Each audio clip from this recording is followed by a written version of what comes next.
C'est lui que tu places à la cuisine. Peut détruire tout un foyer. Parce que du moment qu'il ne parle, son âme. C'est pourquoi si je conseille les mamans,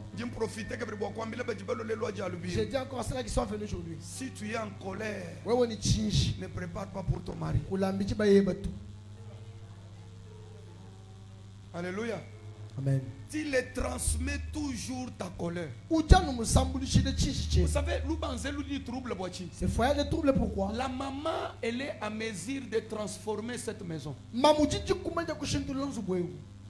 Prépare avec joie. Vous savez, moi j'aime les mamans qui chantent en préparant. Elle chante la gloire de Dieu en préparant. Il donne son mari la joie qui est dans son cœur.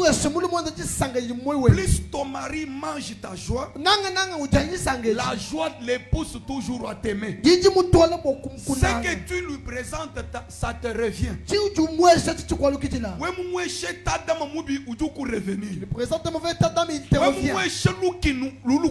le présentes la haine, ça te revient. La femme maigrit sans être outragée. Parce qu'elle consomme les choses de la personne qu'elle aime. Elle devient ennemie de son mari. Elle s'oppose à la vision de son mari. Et puis vous savez, frère, surtout vous les célibataires, je profite de l'occasion pour vous conseiller. Premier conseil, ne se marie pas selon les milliers, il faut se marier selon la vision. Amen.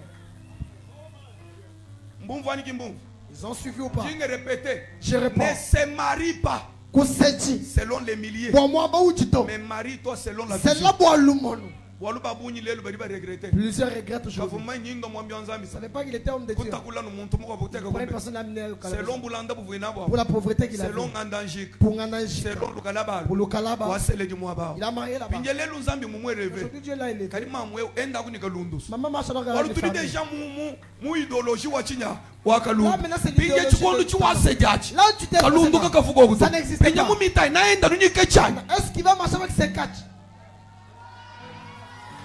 Et puis, il se sent obligé de recommencer le mariage, de recommencer la vie, parce qu'il n'a pas compris qu'on ne se marie pas selon les milliers, mais on se marie selon ce que tu penses, selon ta vision. Et la femme que tu croises dans ta vie, fais l'effort pour les communiquer ta vision. Si elles ne comprennent pas ta vision, elle sera l'opposant de votre vision.